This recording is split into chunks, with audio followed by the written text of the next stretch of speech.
Thank you to Poise for sponsoring today's episode. Learn more at poise.com. Allison Rosen is your new best friend. Allison, with her good times never end. Allison Rosen, doing the wavy pencil dance again. Allison's your new best friend. Hey everyone, hi, hello. Welcome to another exciting episode of Allison Rosen is your new best friend. I am sitting here in my studio with Jesse Thorn, who I cannot believe it's been this long, but I think it was like 2012 that you were originally on the show.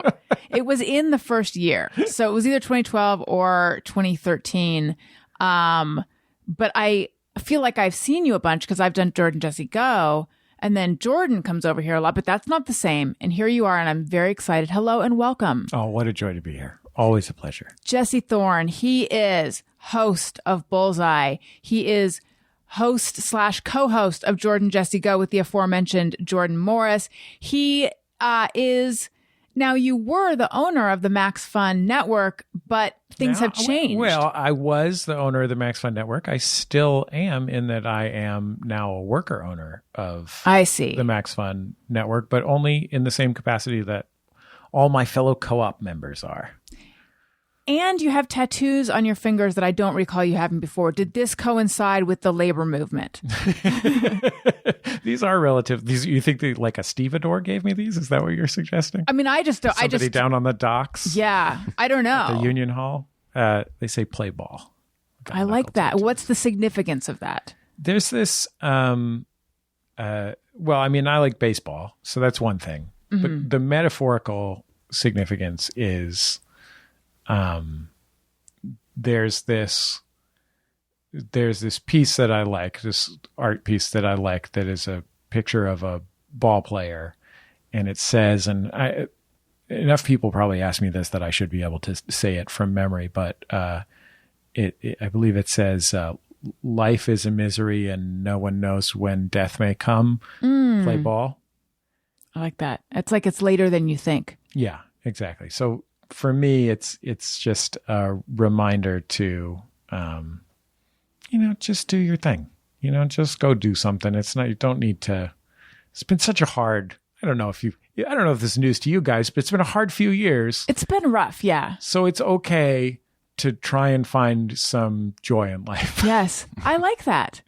I often think if I were to put a tattoo on my body, and I don't have any tattoos, however.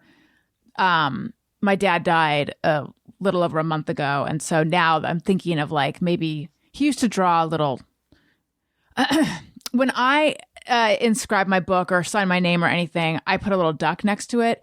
And I only recently came clean about the fact that my dad also would draw a little duck. Like I got it from him, but I feel like it makes more sense. Like ducks are more my thing than his. So...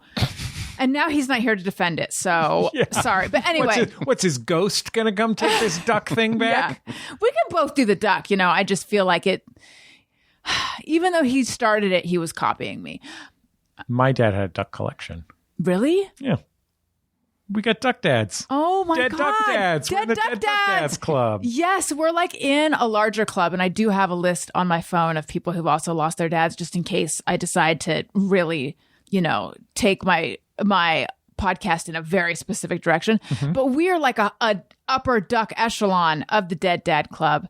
But anyway, all of that to say, I was thinking of maybe getting the duck as he would draw it on my body somewhere. But truly, if I were to get a tattoo, my version of play ball, like something that reminded me of what, just something that I, like a little Post-it note of a tattoo, it would be like something that reminds me of Trey Parker and Matt Stone of South Park, because when I think like I get too in my head about what's the reaction going to be to this or that. And then I think about them doing Book of Mormon, which was definitely sure to outrage a lot of people, but I think is so good. But here's the thing, like, I'm not really a huge South Park fan, and it would make no sense if I put like Cartman on my body. You know what I'm a big fan of? First of all, I'm a big fan of Bobby Lopez, who made Book of Mormon with them. Yes, and of Frozen also. Yeah, Bobby and his wife Kristen are the most delightful human beings in God's creation. But I'm also a big fan of, there was this behind the scenes documentary about the making of South Park. Oh yeah. And I also like, South Park is obviously brilliant. Like, I'm not here to put down South Park, but as a 40-something-year-old man, I just no longer have the like tolerance for the broad-based contempt in which it holds everything that I had that when I was 14 and it came on television.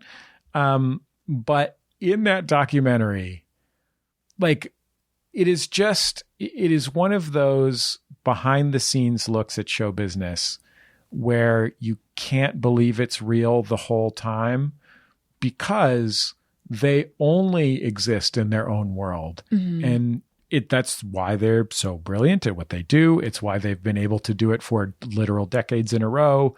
But the thing that I think about all the time is they pull up and park their car at the just studio office. Like, people who make TV shows, they just work in like a dumb bungalow on a studio lot. It's not glamorous.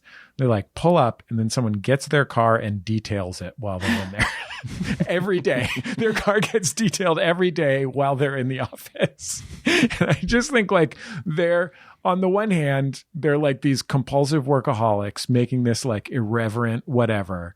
And then the other thing that's happening is there's literally a person whose job it is to detail their car while they're not looking. Right. And like, I'm not even judgmental of that. Like, they have infinite money. They might as well have somebody, you know? But like, I just think of like, what is this weird world where these two dirtbags whose like entire raison d'etre, like their deal is, check it out, check us out, we're a couple of dirtbags, you know? With the most impeccably cleaned and waxed car. Well, I guess might as well. Yeah. And then Bill Hader's around, you know? Yes. Not the point, but wouldn't an everyday detail be overkill? Yeah. That's why it's incredible. Yeah. If it was just once a week, it wouldn't be anything. Right. No, that would just be like, okay, you know, it's an extravagance, but how nice for them. No, that means that there's an entire guy whose only job is detailing it's his full-time job. Cars. He's their car detailer. Yeah. Yeah. Well, this is making me feel better about not getting a tattoo of them. And like, you know, it's not even like they're like obsessive compulsive or like they can't deal emotionally with having dirt in their cars or anything like that. They can. I think it's just because it was available. Yeah. Yeah, sure. I guess so. Yeah. Sure. Right.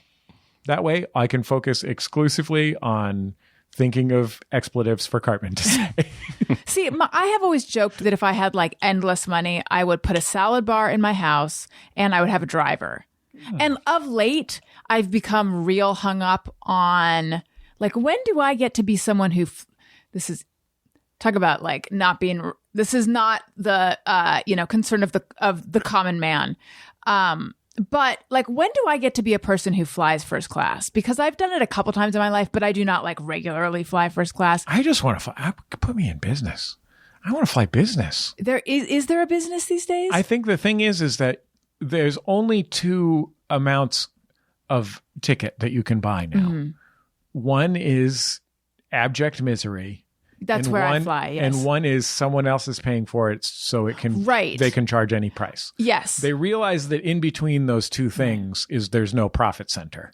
My friend recently flew international with her two kids and posted a photo on the way back of her kids looking adorable and cherubic in first class. And I was just like, oh my God, everyone is doing it. And then I thought, and I mean, it was a topic of conversation between my husband and me. And I was like, how is this happening? And then I was like, I bet her husband's work is paying for it because she was going to visit him. And the only other possibility is there are those people who are point kings. Yes. Yeah. You know, our friend Jimmy Pardo is a stand-up comic and he's on the road 30 weeks a year or whatever. So, and he's flying, two legs to get to Dubuque, and he can just tell them always to book him on the same airline. He gets so many points that at a certain point, our my co-host John Hodgeman on Judge John Hodgeman and I are about to go on tour to the UK, and I've been like trying to figure out how to get my migraine suffering 6'4" ass to England without dying on the way. Yeah. And, you know, there was a time when Hodgeman, when he was working in the Mac versus PC ads, he lived in New York and they shot them in LA. And just part of the union deal is that you get good plane tickets. And they would fly him out anytime they were shooting them. So he'd just be out once a month or so, and they'd be flying him back and forth. And he built up so many points that he never had to travel economy again until he basically wrote an entire book about realizing that he was reaching middle-aged irrelevance by the fact that he no longer had all those points. And all of a sudden, if you wanted to fly in a fancy airplane, he had to pay for it. And like, that is the other category, is a dude a salesman that flies around all the time. I've gotten it a few times that way through monism. Yeah. I remember Aisha Tyler, so this is also a long time ago, saying that like, I think she was giving me life advice, and I'd take any advice from Aisha Tyler. She's the best, but she was like, fly one airplane, choose one airplane. Well, I mean, sorry, not one airplane. Mine's the Aerobus 321. No, fly one airline. Yeah, and rack up the points, because when she would fly, I think hers was Delta maybe, but there, like, you can hit an echelon where I think they like ferry, like they escort you to the plane and off, and there's like a whole secret world. Yeah. So anyway, though, okay. So salad bar, chauffeur, private jet, obviously Aisha for Tyler. me. Yeah. For me, it would be to have Aisha Tyler around to sort of just give me guidance. Yes. On how to have 12 show business jobs at once. She went to my high school. She did? Yeah. She's Your the performing arts high school? #1 graduate of San Francisco School of the Arts. I didn't With know that. no offense, Margaret Cho. You're also wonderful. Who else went to your high school? Sam Rockwell. Okay. They were all in like the original cohort. Since then, there's a really brilliant woman who was a classmate of my wife's. She's 1 year younger than my wife and I, named Aya Cash, who is a wonderful actor. She's on Welcome to Flatch right now and was on You're the Worst. There's a woman who won a Tony for Hedwig and the Angry Inch, played the sidekick on Hedwig and the Angry Inch. She went to high school with us. And then they're like, I think the cool thing about the arts high school that my wife and I went to, like, everybody is like, everybody runs an after school program. Like, everyone that we went to school with does like community minded arts things that are awesome. That is sweet. Yeah. So I was actually just listening back to the episode that you were on way back when. Oh wait, no, I'm cutting myself off. Sorry. If you had endless amounts of money, what are your extravagances? Wow, that's a great question. I mean, I feel like, so one of the things about my lifestyle is, I think growing up with very little money, but like really intense, my mom in particular has very intense taste. And so to me, you can just do the things. There's ways to just do the things without having the money. And I don't know how it works exactly. I do seem to be able to do it. But like when I was a kid, we were, we weren't go hungry poor, but like definitely borrow money for the rent poor sometimes. And I went to multiple foreign countries as a small child. You know what I mean? Like, right. And you mentioned I have a menswear website. We always bought all my clothes at the thrift store, but like, it's called Put This On. I think I mentioned it off air. Okay. Put This On. Yeah. Yeah. So like, but it was always, the kind of clothes that an infinitely rich person would be able to buy. We just happened to buy them at the thrift store. So to me, like, very few of those things aren't accessible. I think the biggest ones for me are probably like, I get really bad migraine headaches, and like things that would accommodate that. So it is things like if I could fly first class, like if I could never fly overnight. Yeah. If I could, those sorts of things are the ones.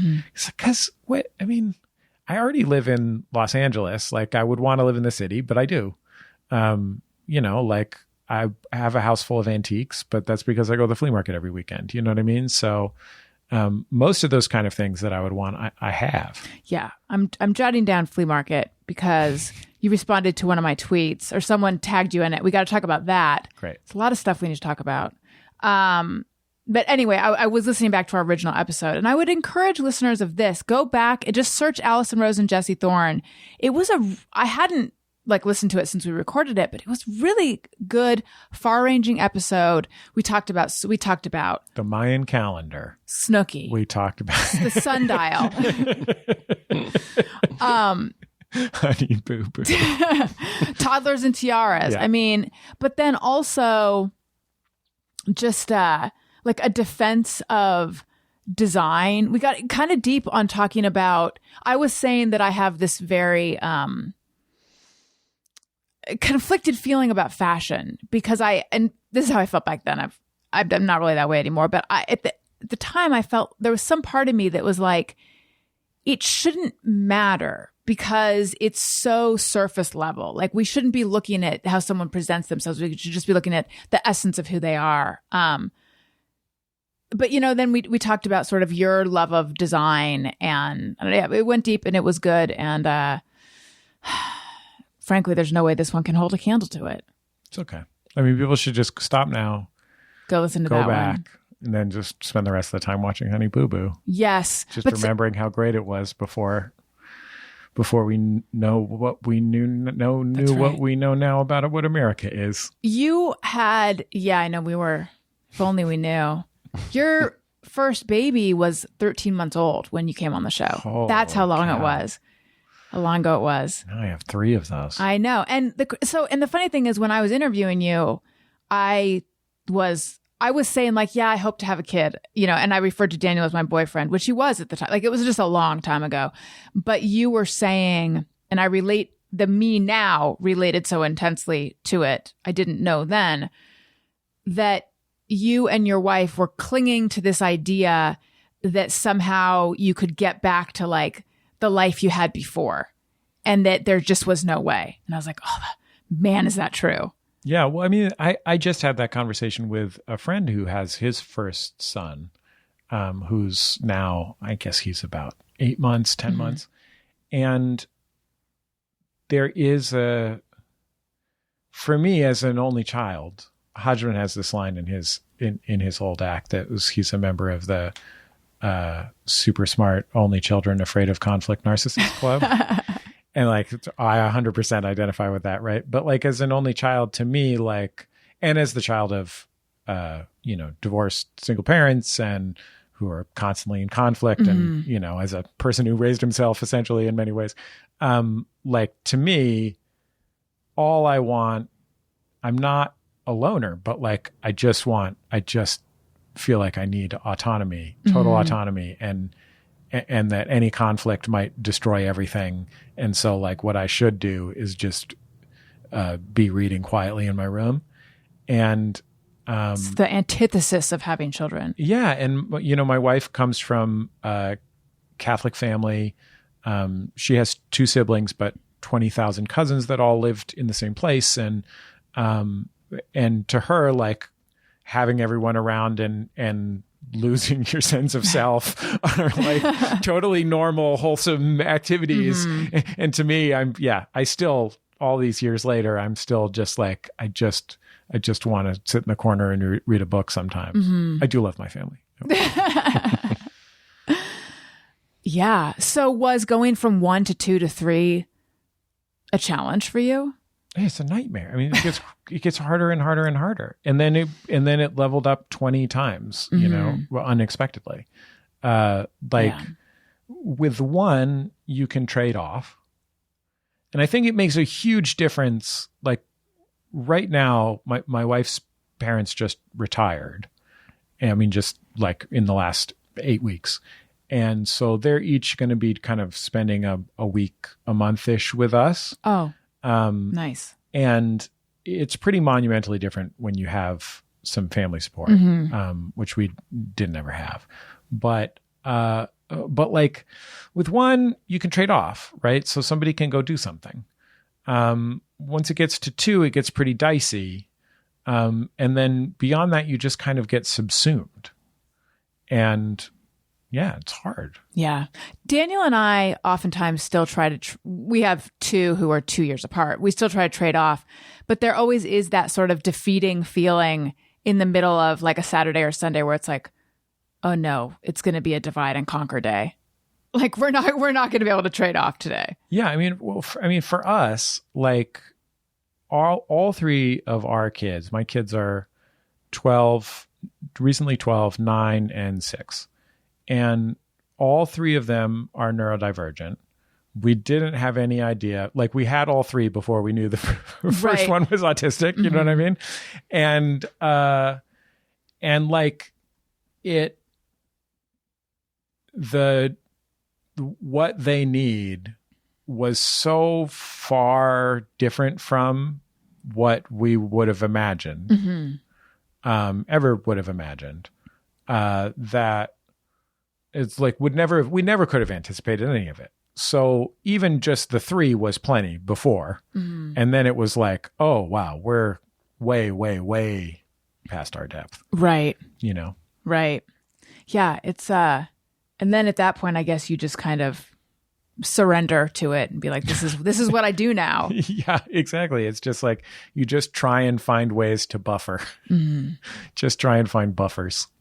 So tell me about the changes in Max Fun, because I am curious about that. Well, Max Fun was, I mean, like you, I've been podcasting since the dawn of time. We invented podcasting. Yeah, many people say to us all the time. I mean, I started podcasting in 2004, and over many years, sort of started by building a kind of a business around my shows, and then integrated friends' shows into that, and built up a podcast network that was a one of the first podcast networks. But you know, still a very relatively small independent operation. And it got to the point where it was like, we were about 20-ish employees, 22 dozen. And I still I never had business training or capital or investors or even knew how you got investors. I still kind of don't. I just know the term angel round, but I don't know what it means. Exactly. Yeah. That's 100% where I'm at. I'm like, I think it involves golf clubs or your friend's dad. Something with venture. There's venture. No. I don't know. Yeah. It's like, yeah, I don't know. It's a different world, I think. My friend's dad was a specialized house painter. So it became quite an operation, and an operation of really incredible people, right? Because we had been through the podcast boom cycles where, you know, everybody was just whatever. It would be like, well, Cat Fancier magazine just got $20 billion from Mark Cuban to make narrative podcasts about cats, right? And so we'd been through all of that. And the people who stuck with us were people who really wanted to be part of an independent operation that was doing something that was sort of fun and cool, but also sort of, this makes it sound terrible, but values driven. It's not like we're running the Hallmark Channel or something. Right. But as opposed to just being money driven. Yeah. Yeah. At no point, it was always about people deserve to work, make stuff, and make money from their work. Never felt bad about that. But also, how can we do that in a way that we feel good about it? Right. And when I had long thought I would like to stop being a business person and just be a podcast host. Did it always feel like an ill fit, or was it pulling you away from what you wanted to do? Well, I've always been the dad of everything that every creative endeavor that I've ever been in. I've always been the, second most talented and first most dad, right? like always was when Jordan and I did improv in college, I was the guy who like said, okay, we make the flyers and this is how we get people to come to the show and blah, blah, blah, blah, blah. And, you know, it's not like I was untalented, but Jordan was better than me. And so I've always been that guy, but it's not, you know, it wasn't what I wanted in my life. So I was always like a problem solver, but it was sort of a backwards problem solver. I also was never the guy that was like, I think I could think of how to make this scale, you know, or like, I think I could beat the system. It was like, I think I could come up with a way to make enough money that I get to keep doing this. And so it was always a lot. And I think emotionally was the hardest for me. What it was about, never feeling secure, like, you know, when it's not investors' money, you're like, oh, wow, if something went wrong, that's just my house, I guess. Like, right. You know what I mean? Like, I guess I would be firing people that I love and I would lose my house. It wouldn't be like, I'm a serial entrepreneur. I'd start a new thing. I'd go back to the angel round. Yeah, you're not Sophia Amoroso. Exactly. That is. And, and so in the pandemic, I really got serious about it. I had thought about selling to when everybody was buying podcast companies, and I couldn't come up with a version of it in my head that didn't feel awful.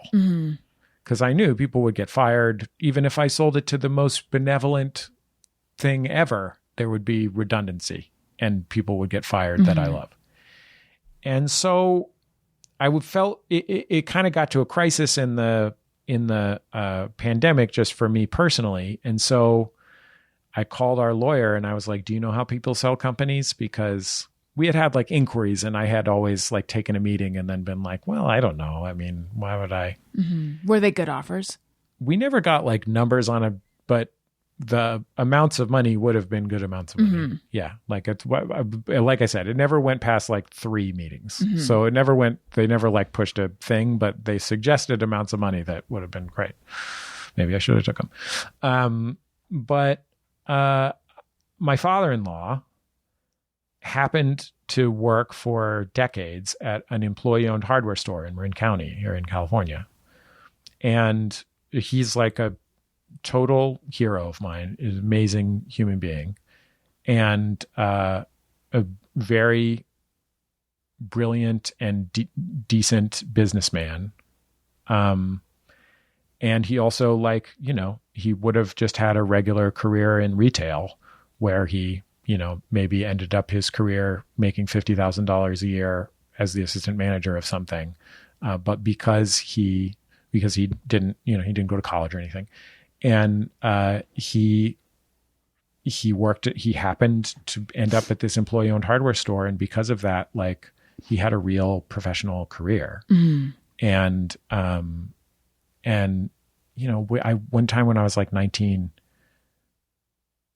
my wife and I, then my girlfriend, went with her family to Hawaii on a trip that the store paid for because the store would just take everyone to Hawaii every other year.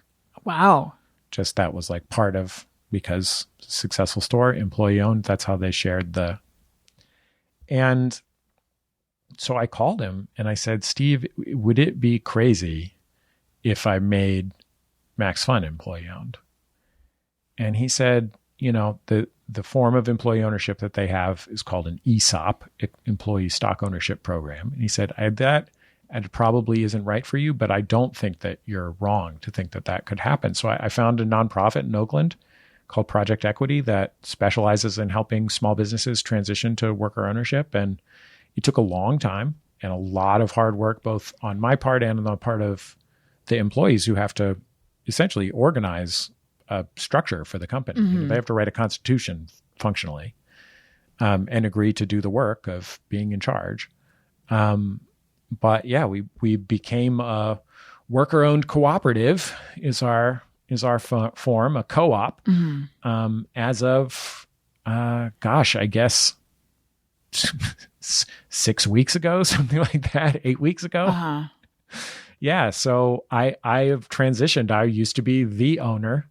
Now I'm an owner or a member of the co-op, just like everybody else is. So are you at this, do you have the same control as everyone else? Same as everybody else. Yeah. The way a co-op works is basically if you work there based on certain criteria, you can join the co-op. When you join the co-op, you elect the board, and the board decides who's running the company, just like any board does, and sometimes decides on certain big issues. At Max Fun, it's like the board takes an overall vote if they want to move the office, for example. Like there's just a few things like that. But mostly the board just acts as a board, just oversees the management, just like they would anywhere else. And, when there's money left over at the end of the year, they decide how much of it gets saved for the future, how much of it gets distributed to everybody, how it gets distributed.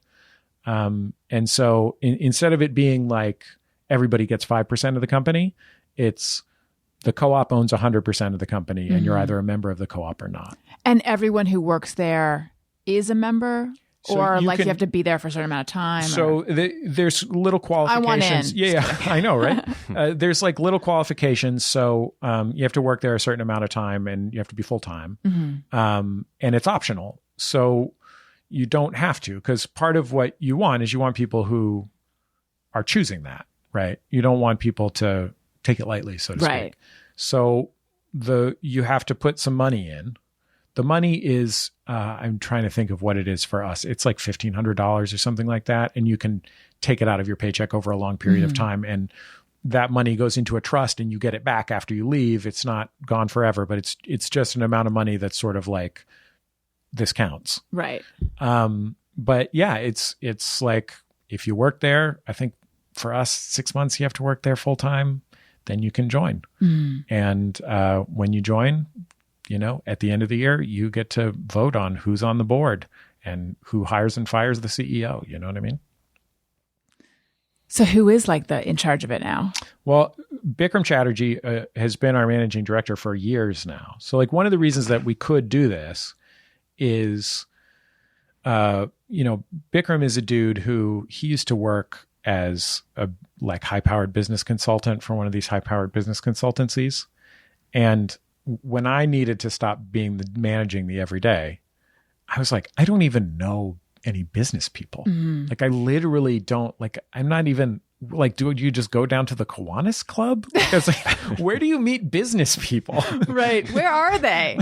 I was like, okay, I could call Andy Kindler, comedian Andy Kindler, I could call. Yeah. He could explain to me how his residuals on the Wizards of Waverly Place work. But I truly didn't even know business people. And Bikram happened to be a friend of a friend, and he wasn't even he didn't even have a business degree. It just turns out if you go to Yale, you can become a business consultant. It doesn't matter what your degree is. Yes, it comes with the diploma. Yeah, they just give you a $250,000 a year job when you're 23 or whatever. But Bikram had been, helping whatever used car distributors optimize their businesses for 15 years. And he wanted to work on something that he actually gave a care about. And so him being in place and working with him to develop our employees' skills was sort of what allowed it to happen. Because it doesn't work unless the people that are there are people you trust that are good enough to do it. Right. You know what I mean? And one of the biggest things that we had to do to take the time was, one of the things Project Equity works on is that it means that anybody who's a member of the co-op has to have enough understanding of the business and how it works to do a good job voting on who should be on the board and the board to vote on who should be the boss. You know what I mean? So for me, Bikram was already doing most of the day-to-day running of things. He was the one who would have a staff meeting. For me, it was more about leaving behind the feeling that if I fucked something up, somebody would lose their livelihood. That kind of respect, and that my family's entire, because in my family and my wife's family, there's no other resources, right? I'm the one that's helps my mom and my siblings, my half siblings, and my stepmother. And there's no other there's no other backup. Right. So like if something went wrong, what if the whole house of cards fell down, right? Just like to put up a little firewall. Yeah.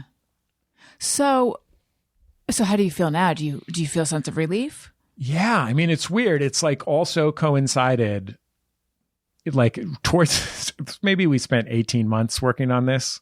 Might have even been more than that. And like in the final 6 months was like the first half of this year, which as you as a podcaster know, the weirdest, most bizarre, brutal year in the history of podcasting. It's been pretty, I feel, when I hear how bad it is for some people, I feel lucky, but yeah, it's definitely like, things are down for me by 50% or something. I mean, it's like, like pretty intense. I think for at least for you and I, like not solely being about advertising makes a big difference. Yes. But like the podcast ad market went totally haywire because of people's weird, for what macroeconomic reasons? I don't know. Well, my sense is that there's just an economic downturn, and like one of the first places that you feel that, like advertisers pull back, right? A lot. They freak out. It's like the first. It's like the first thing you can just cross off and be like, "Ooh, okay, if you're worried, right? We're not doing that many podcast ads this year. Yeah. So that happened while it was happening. So like, I'm still like, there's a still part of me that's like that's like holding onto the table, white knuckling, like this is going to be fine. It's going to be fine. And everything, is though, right? Everything. I mean, it's going to turn around, right? I mean, the honest truth is that the good news is that Maximum Fun, at least because of the way we're built and because of the kind of depth and connection with our audience, like we were in really good shape, like in a way that a lot of companies out there that were just trying to grab as much market share by spending as much money as they could all at once were not. And those companies all are going out of business, canceling shows. There's a move away from narrative podcasting is my understanding, because it's just too expensive. It's expensive, yeah. And I mean, like even NPR, which distributes my show, like they laid off 15% of their staff. Jeez. Which is a lot. And NPR has relatively stable funding, you know. I mean, it's not totally ad driven, you know what I mean? So yeah, things still going crazy. So I'm like, there's a little bit of me that's like, everything's fine, nothing's gonna, because I don't want it to be like Jesse sold the company to the employees and then it went out of business because of something that he did.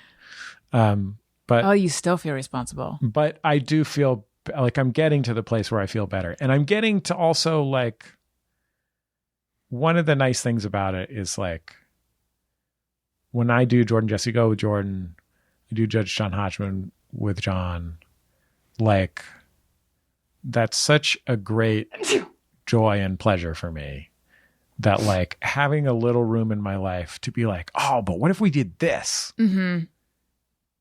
Is so great.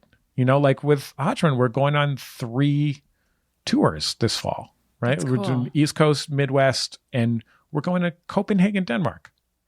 And it's like, that's something where Hodgeman and I were like, let's go on tour, but like for real, like let's go do a tour, you know? Or like on Bullseye, my NPR show, forever, I have wanted to do Rap Month and just only do rappers, because I've always rolled my eyes at how public media in general engages with hip hop. And I was just like, I just want to do like all rappers, like not even like hip hop culture month or something, just rappers. And I was like, you know what? Let's just do that. I have room in my heart for that. Master P was in the office the other day. You know what I mean? It's like, yeah, we did it. But is it that there's less on your plate, so you are getting these ideas, these creative ideas that maybe you weren't getting before? Or is it that you feel like you can take more risks? It is that there is more room in my emotional life. And that I can allow myself to, I mean, I think you're right about risk as well. Like one of the differences between me and real entrepreneurs, and one of the byproducts of my weird semi-poverty childhood, is how deeply risk averse I am. Yeah. And so I think part of it is it allows me some room to just think of myself as talent, think of myself as creative, and let myself do something that I think is, I mean, obviously it's ridiculous because I make dick jokes with Jordan and like pretend to be a bailiff with John, you know, like it's not like I'm, it's not like I'm building solar arrays, but like, yeah, just to like feel like I'm a dude that could just do creative stuff. Right. And that's okay and a good idea. Mm-hmm. Yeah. Well, I mean, I would imagine sort of having backed your way into being a business person for so long, like that is a huge responsibility. And it's a lot of like, just you're probably familiar with the term mental load. Yeah. It's a huge mental load, like to constantly be thinking of all the business stuff. Yeah. And you know, the other reality of it was that, you know, with my family being where they were at, it was like, I can't not stay engaged with that. Like that, Yeah. I have to, because, you know, somebody could die. So like it had to be different. Mm-hmm. And part of that was that I had to keep working and making money, but I had to do work that left me feeling good at the end of it and not burdened, because otherwise I wouldn't be able to do the work when I got home. Mm-hmm. You know? Yeah. And so for the shows, how are things different? I mean, for shows that aren't my shows or for my shows? Well, both. I meant for shows that aren't your shows. For shows that aren't my shows, things are very substantially the same, right? So a lot of our shows are owned completely by their creators and are completely, you know, like the McElroy brothers, for example, who do My Brother and Me and The Adventure Zone, among other shows. Like they own their shows full stop out. And we essentially function as a way for them, essentially function as their like fundraising, ad sales, marketing, you know, they're sort of like their record label. And for them, or for Stop Podcasting Yourself, great Canadian comedy podcast that people who listen to this would love. I was a guest a while ago, and I need to have them on my show. They're the greatest. They're so funny. They're total heroes of mine. And Dave Shumka has 1 or 2 adorable dogs. Oh my God, does he have 2 adorable dogs? They're so cute. But for shows like that, their relationship with us is all exactly the same. The biggest thing I think for shows like that will be different is, I think sometimes people thought that when they were when they were joining Max Fun, which, you know, we were membership based primarily, when they were joining Max Fun, they were like, they had the idea that they were like lining my pockets. When really they were very directly supporting the shows that they listened to, like almost over directly. And my hope is that this structure will just help people like feel that they'll be like, oh, okay. So it's not just some weird, because I know I'm a middle-aged white dude that wears neckties on camera sometimes, right? So like, they're not just going to be like, well, that plutocrat is probably stealing the money, right? That they'll know, they'll feel safer. So ultimately, it's about your image. Yeah, exactly. Yeah. One of the things we talked about, because you mentioned neckties, back in 2012, we were talking about pocket squares, and I was so young and foolish then. I was like, is a pocket square a handkerchief? And you're like, well, no, it's just purely decoration though. Right. In the same way a necktie is. And I hadn't, upon re-listening, I was like, you know, I never really thought about is there really no purpose to a necktie? Is it just adornment? Yeah. It's not like the belt of the neck. It's like one of the only parts of men's anything that is allowed to be purely aesthetic. Like it truly is, it is an expression of the aesthetic. Like there's different like versions of what the history. It says, different versions of silk around the neck that go back hundreds of years, but like, and in fact, the necktie is like it sort of represents austerity. How so? Like there's this sort of movement called dudes. Oh, I've heard of them. Evander Barry Wall was this guy who's known as the king of the dudes. And this is in like the 1880s, I think. I think I'm getting that timeline right.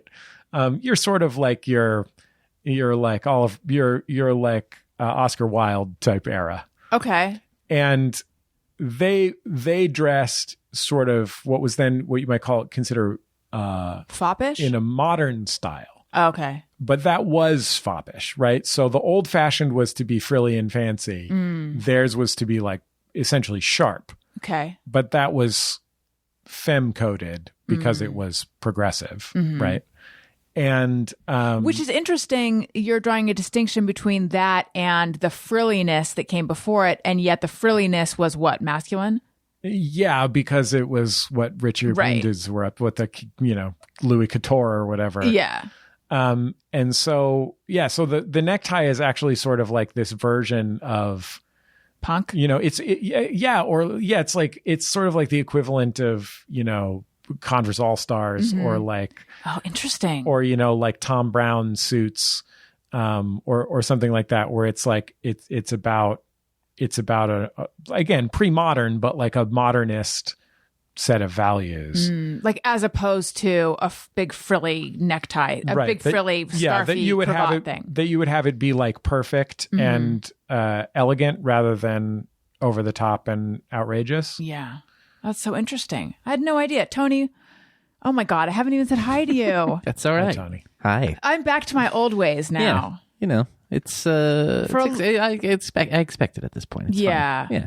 But Jesse, for a long time, I would at minute 44, which is what we are now, I would all of a sudden realize I hadn't said hello to Tony. And then I really got out of it, and he was like right in the beginning of the show, but now I'm back to my old ways. So anyway, where are you on the necktie? In what way? Do you have a style you like? Do you wear neckties a lot? I don't think I've ever seen you in a tie. I enjoy, it's actually something in the last like 5 years or so, I never was like the guy who liked to dress up, and I kind of turned a corner, and I do occasionally like wearing a suit, and there's something about it I like. But I have thought about how it's when you really think about it, a tie is very strange. It's just this. We just put this piece of material around my neck. But yeah, I like it. All right. What's your tie style of choice? I tend to go toward the skinny tie. Yeah. I could have seen that coming. Yeah, I know. I was waiting for a comment. Yeah. And Jesse, what about you? I like a wide tie. Okay. Wide tie man, but I'm a wide man. My dad was a wide tie guy. I think because he really wanted to be in the mafia. Oh, yeah. That was to him, that was like the sharp look. And I'm not talking about Sopranos. I'm talking about like Godfather.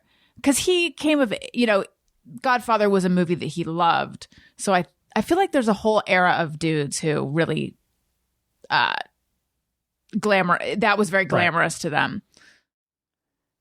This episode of Allison Rosen is Your New Best Friend is brought to you by Poise Ultra Thins. One thing I know for sure is that when you're a new mom, you will take all the help and advice you can get. One thing that people did not tell me, and which I learned on my own, is that bladder leakage is super normal. It affects many, many women postpartum, even some of them partum. Is that how I would say while you're pregnant? All I know is while I was pregnant, I was afraid to cough, and that has continued. And period pads are not designed to help with bladder leaks, but Poise Ultra Thins are. They're essential because unlike period pads, they're designed specifically for bladder leakage, and they keep you 10 times drier than the leading period pad. Poise Ultra Thins keep you feeling clean, dry, and fresh, and they have with and without wings to flex with your body. Poise really helps to make the most out of every day. It takes Poise. Learn more at poise.com. I also need to talk to you guys about Every Plate. Looking to budget your food expenses for the back to school season? Get more bang for your bite with America's best value meal kit. Every Plate is 25% cheaper than grocery shopping with no hidden fees, so you can count on great value week after week. Plus, only pay for what you need with pre-portioned ingredients. Planning for a jam-packed fall? Get Every Plate and take back your time with fewer trips to the grocery store and meals ready in 6 simple steps. They plan the meals and deliver pre-portioned ingredients right to your door, so you can spend less time meal prepping and packing kids or work lunches and more time taking a breather from your busy schedule. Get yourself one less thing to worry about this back to school season. Choose Every Plate over takeout to save money while still enjoying quick, satisfying meals. Their meals are 50% cheaper than your average fast casual meal. They're the easiest way to eat affordably. Put the money you save towards making fall plans. My fall plans include going to a pumpkin patch, and those are expensive, bobbing for apples, and looking at the fall foliage. I say that the last one is a joke because the leaves don't really change in like a beautifully vibrant way in Southern California, as like they would say in the Hudson Valley or something. But still, if anyone's doing a fall foliage tour, I'm going to take the money I save from using Every Plate and I'm going to go do that. I really like Every Plate. It's really affordable. The meals are delicious.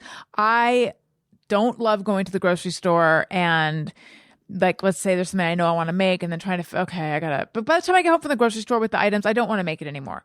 Every Plate takes the guesswork out of it. I like to cook with my kids. I like to cook for my kids. It's great.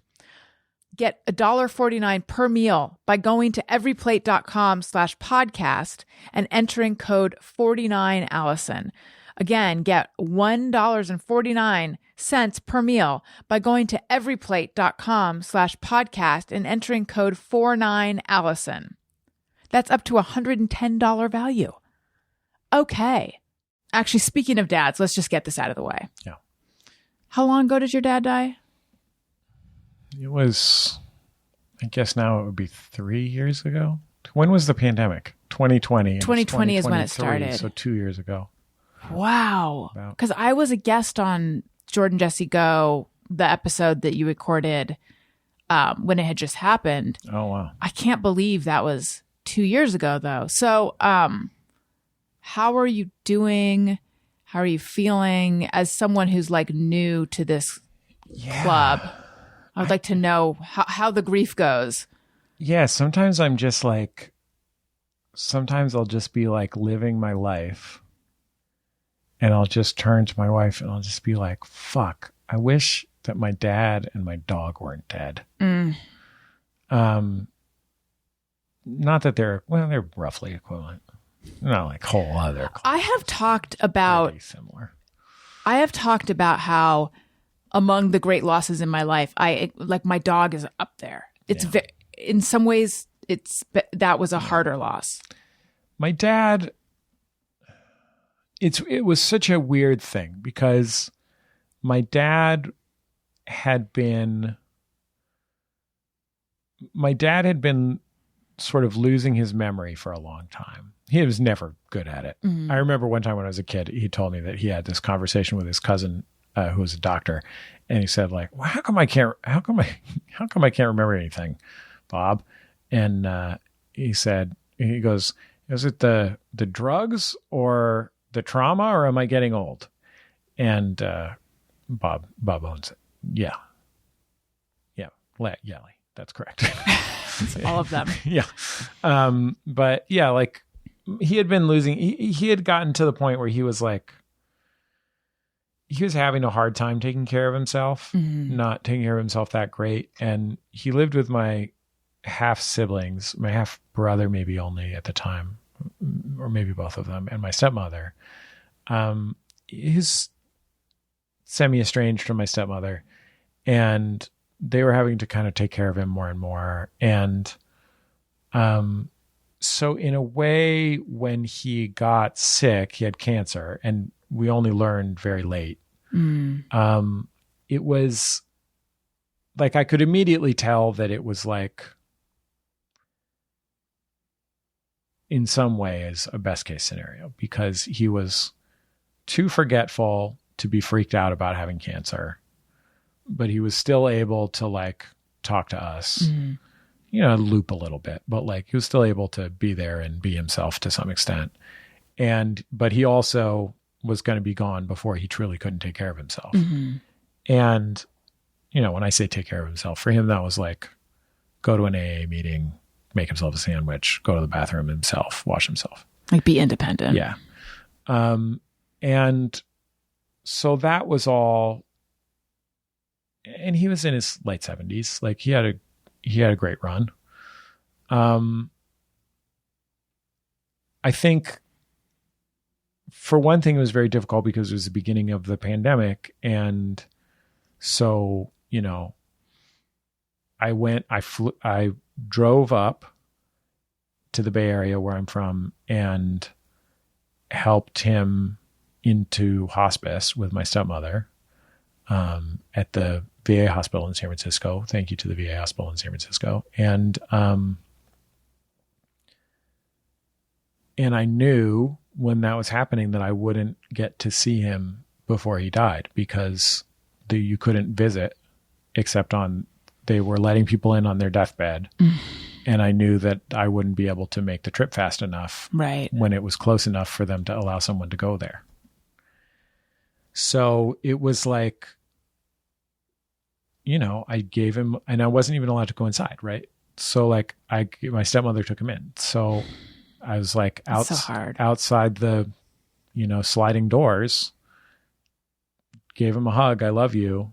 He doesn't know that he's going in to die. He knew he was going into the VA. That was very familiar to him, but like he didn't know he was going in to die.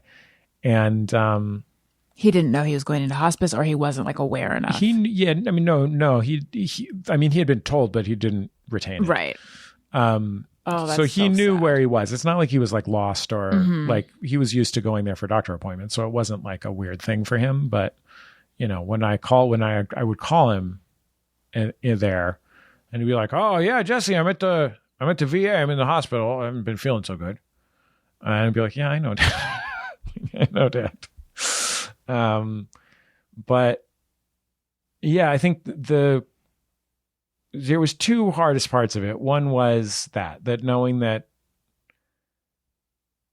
like the end of the line for the two of us would be me dropping him off at the door,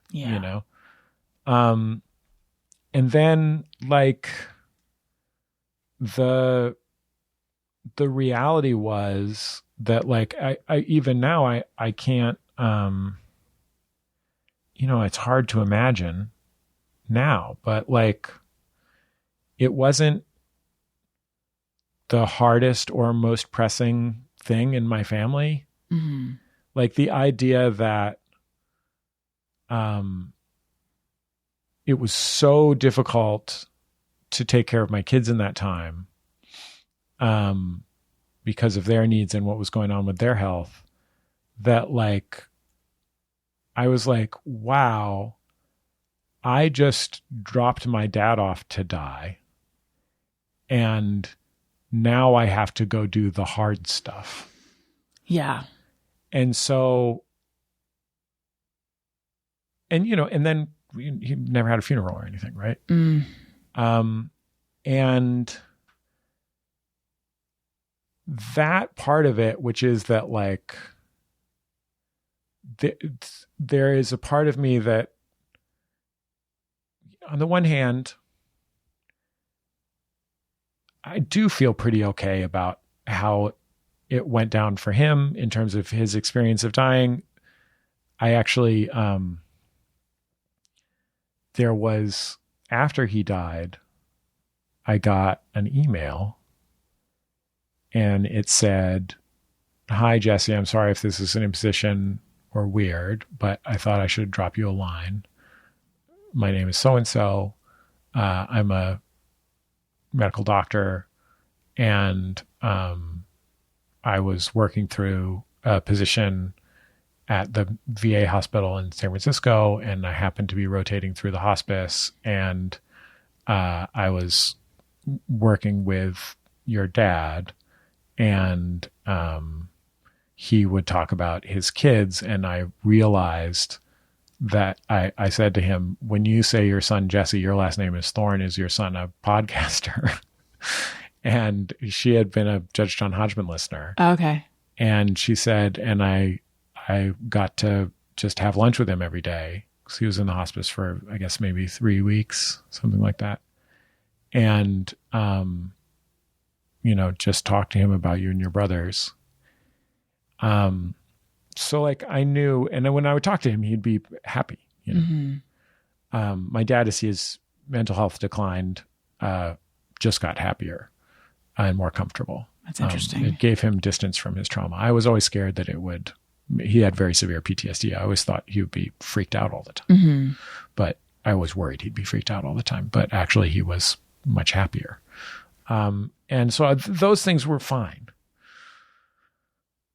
I wish certainly that it could have been that I could have just given it a block of my life in a way that I couldn't. And I don't think I can get it back. So that's sad. But it also, it was, like I said, the work of that was nothing compared to the other stuff. And I really did. Like the feeling that I remember most is driving back home.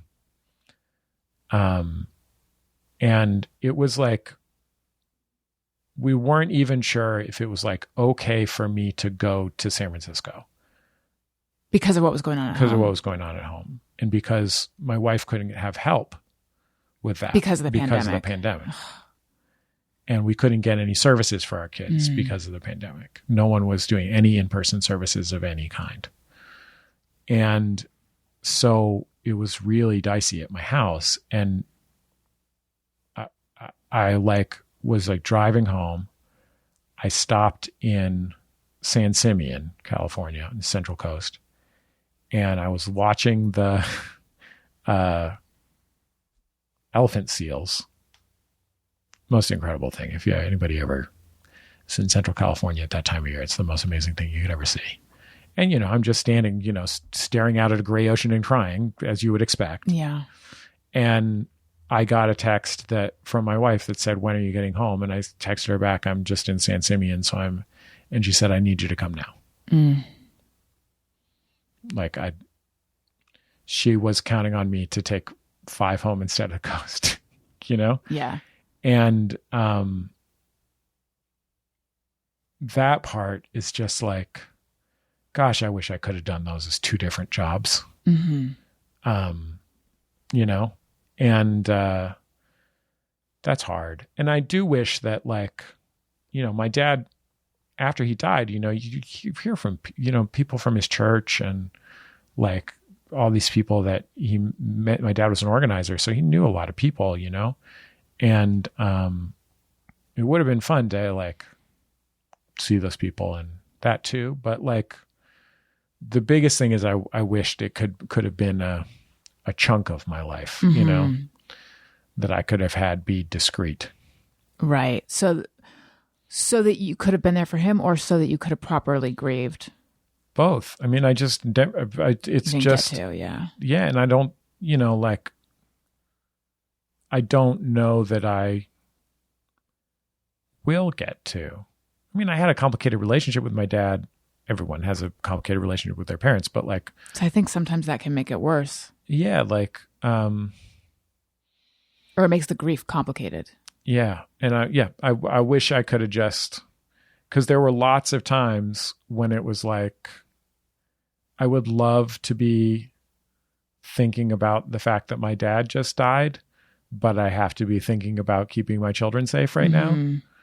And that was, so, I mean, if you're wondering why I sold the company, it's an intense amount of stress. Yeah. That was the point where it was I can't do these 3 things. There's no way for me to do or 4, counting, my work as a performer. Yeah.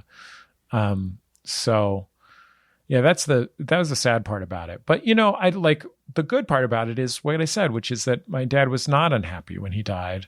My dad had an incredible life, and my dad got to know my children and my kids,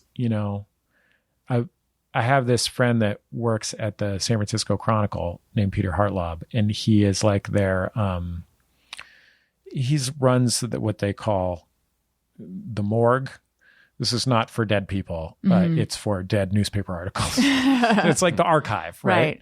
And he went in after my dad died, and he like found all the articles about my dad from the Chronicle going back decades into the early 70s from his organizing days. Late 60s, actually. So he was a labor organizer? He was a anti-war vets organizer, primarily. He also worked in the independent living movement with when I was a kid, his best friend, Ed Roberts, remains probably the most important disability activist in American history. He passed away 25 years ago, but there's a state holiday in California and stuff. But that was his best. But so when I was a kid, he worked with Ed for a while, but mostly he worked in the vets anti-war movement. And, there was like, I got to like have pictures and articles. There was one about my dad I didn't even know my dad started a coffee shop because the anti-war vets weren't allowed to hang out at the VFW. And, so they started a coffee shop for anti-war vets in Oakland. And it was called the Pentagon. Just this picture from the Chronicle of my dad much handsomer than me, looking like super handsome, in front of a big sign that says the Pentagon. It's hilarious. But like my kids knew that he loved them and stuff, so it is neat how much I was surprised how comforted I was by hearing other people's stories of my dad. Because we had a very tiny kind of impromptu service, like just family. And actually not everyone was able to be there. So some were on Zoom with the idea that we'll do a celebration of life later. But then, and it took me forever to post on Instagram about it. I post everything, but for some reason it was big and final.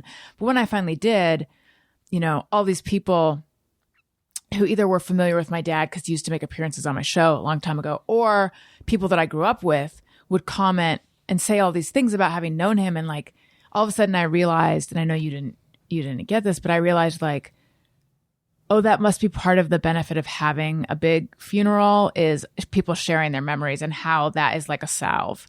I had this experience. I went to my childhood best friend's wedding 3 months ago in New Orleans. And he and I been friends since we were 1 and 2 years old. And his father died when I was 16 and he was 15, I think it was. He was the aforementioned specialized house painter. He was a house painter who painted Victorians in San Francisco. And he fell off a scaffold and died. Oh, geez. And,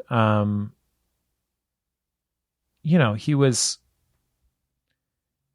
this is true of many families, I'm sure, but like when you have single parents and parents have troubled relationships and so on and so forth, like your friend's parents are sort of alternative family for you, right? So he was like, Mark, my friend Pete's dad, would have, I could have lived at their house at any time. Yeah. No problem. And he would, take my mom to court when she had to go to court. And I got to hang out while my friend Pete was getting married. I got to hang out with Pete's brothers, who are much older. They were half brothers. And I hadn't seen them since I was 20, maybe once at Christmas or something. And we just got to talk about Pete's dad, Mark. And that feeling, that is something special. And that's what you get from, and you can get that not just from those shared experience, like they were talking about, but, I got a little glimpse of it when I would hear from people from the church that my dad went to. So my dad later in life organized a lot through the church. And, he went to this very lefty Episcopalian church with, multicultural values, blah, blah, blah, blah, blah. But that was a bunch of San Francisco rich liberals, right? and I have nothing but love for San Francisco rich liberals, but he, I think at the church was really like somebody who held their feet to the fire in terms of what are you actually doing to make the world a better place. And, like, I know him as fucked up mixed bag of a dad. I love and admire him immensely, but like fucked up mixed bag. And to hear somebody at the church be like, your dad never took any shit from us about, what if somebody steals shit at the church when we're doing the food pantry or whatever. And he really inspired me to do this, this, and this, and like to hear other people to hear them say something, to get an email from an old vet buddy of my dad's and be like, oh man, your dad got me into the program when it was, I was living on the street in 1984, or whatever. Those things were really, or just to, my aunt, who was my dad's late brother's wife, sent me this box of like his letters from when he lived in Hawaii for a while in the 70s, and from when he was in the service that he sent to his brother. And she just told me different stuff about him, that was a perspective on him that I never could have known. And I didn't get that much because my parents were divorced and hate each other. I didn't get much, like my mom didn't have things to say about my dad other than horrible things. Right. So like I never got the family third party, like interesting things about your parents' life. And that thing is also a wonderful thing. Yeah. Yeah. It's amazing how much that's like, I cannot get enough. I mean, I haven't gotten a ton of that, but I cannot get enough of that. Like if people out there have stories of my dad, get in touch. Yeah. And I also like the idea of my dad be like,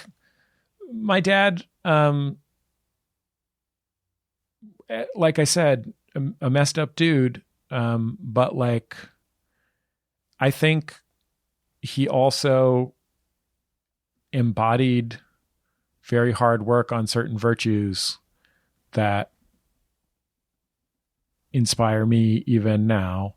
And when I hear from somebody that says like, oh, like when like, I'll get an email from somebody that's like, I'm in a chair, and like when I hear you talk about riding on Ed's chair when you were a kid and going and, laying Ed down on the stairs of the state capitol or whatever, like or I hear from somebody that says like, hearing you talk about going to meetings with your dad when he was a single dad and he was trying to get sober. And, I went to a meeting and now I'm 8 months sober, like, those things, like it doesn't have to represent the totality of my dad to be like a pretty wonderful and real. Like it's okay for it to be that wonderful thing about my dad. Yeah. Maybe, it's interesting. Maybe that's a little bit why I'm realizing part of why it is like so soothing to hear these positive things about my dad is that I also had this feeling of like, there's so many great things about him. And then there's these things that aren't that great. And that's confusing. So then to have the world show, like, be like, we also saw all the good things about, like, I was surprised how many of my friends were like, I always thought he was like the funniest, most charming dad. And it's like, oh, it's just nice. And then the cynic in me goes, well, but when someone dies, everyone just, says positive things, but still. Okay. Now, do I wish that people came to me and talk shit about my dead dad? Yeah, of course I do. You do. We all want people to talk shit about our dead dads to us and make us feel bad when we're sad that our parents died. That is truly the gift, is shit you didn't know that's bad. Yeah. Okay, one more question along this. And then I have other stuff to get to. So again, for me, it's only been like a little over a month. It's July 12th. So I am still like, I feel like overall I'm doing okay, but I have these moments where I'm like, the whole thing seems so unreal or surreal, or like, I can't, whoa, like I'm a person with a dad who is dead. He is not here anymore. Like all of that, I haven't integrated that. Did you have those moments, and for how long? I mean, I feel that way still. 100%, because there's no, how do you integrate the reality of death into your conception of being a human being? It's impossible. Like I've been actually, I had a singing lesson today, not to brag about my extracurriculars, my pearl necklace lifestyle. I'm probably going to do some dressage later. But I had a singing lesson today because I'm working on this song that I'm going to sing on the Hodgeman tour. Because I sing a couple songs on our show, and which is relatively new for me. And it's this Randy Newman song called God's Song. And the parenthetical is That's Why I Love Mankind. Mm-hmm. And basically it's a dialogue between humanity and God, where humanity is basically saying, why is the world so full of suffering if God is real, right? And God is basically saying, instead of saying like, yeah, you deserve to suffer, or yeah, I will deliver you happiness, he's saying like two things. One is, yeah, exactly, I don't care about you. Like he says, I don't. So the first thing he says in the song is that he cares less about man than he does about the lowliest cactus flower on the loneliest yucca tree, right? Mm-hmm. And that he laughs at humanity for praying to him when he's letting their children die, right? That to him, of course, who gives a care, right? It's what is a person in the context of, right? But the kicker of the song is that people have faith in spite of, or perhaps because of, their own irrelevancy. And he says, ultimately, the God in the song says that their willingness to have faith essentially in the, not only the like his apparent disregard, but like his actual disregard, right? That like, actually, yes, sure, of course, he cares about bees as much as people, but he cares, like, everything is irrelevant, right? All things are things, right? It's a hopeful song, right? But like, but he says in the last little coda of the song, he says, that's why I love mankind. They really need me. And I'm not a religious person, but I think to me, the piece of that is so consequential is that it is possible to not have faith in the sense that you think, oh, everything will work out, or even faith in the Christian sense of like, you know, God is benevolent and is going to take care of us, right? There's a line in the song where all the religions get together and they say, God, if you won't take care of us, will you please just let us be? And like, God might not even be there to take care of us, but rather that the liberating part of faith is to accept that you are humbled before God, right? That it's okay to accept that the world is far beyond your comprehension, that, you know, it's like in AA that you have to accept a higher power, right? Yeah. You have to humble yourself before it. It doesn't matter if that higher power is Christian God in heaven or whatever, but you just have to know that it's okay for you not to be at the middle of it. And that for me is the part that I have to like engage with. And I'm not saying I'm great at it, but that is that feeling of like, to accept that someone's not there, you have to accept death. To accept death, you have to accept the infinite. Yeah. I don't even like looking at the ocean because it's too infinite. but like, you just don't have control. You just don't have control. And so what I think of a lot, frankly, is one time I played this rap song for my dad by this rapper named Devin the Dude. And Devin the Dude is probably my favorite rapper. All he raps about is getting high, sex. That's most of it. But just monumentally good vibes. And he has this song called Do What You Want to Do. And basically the theme of this song is no one is stopping you from being happy, enjoying your life, making the world better. So just fucking do it. No one gives a shit. Just do it. It's fine. Just do it. And to me, that's like that's the same as the play ball tattoo on my knuckles. Yeah. It's like, the world is beyond your comprehension. Death is beyond your comprehension. It's unfathomable that a real person is not a real person anymore. It's unfathomable that that person was separate in their own existence than they are from your conception of them. Yes. You know what I mean? But like... And that we will not exist in that same way one day. Yeah. I mean, I don't plan on that happening for me, but for the rest of you, right. yes. I mean, I've always had that same plan. I'm on track here. Okay, good. I say we don't. Yeah, let's not. But could we opt out? In the meantime, I think like to find I know that I feel like I have had to try to transform myself or be transformed by the stuff of the last few years. And one of those things is to try to have grace, that try simply to give myself peace and acceptance of what the world is and just be like, that's okay. And it's okay. Like, I don't know. I fucking love ice cream.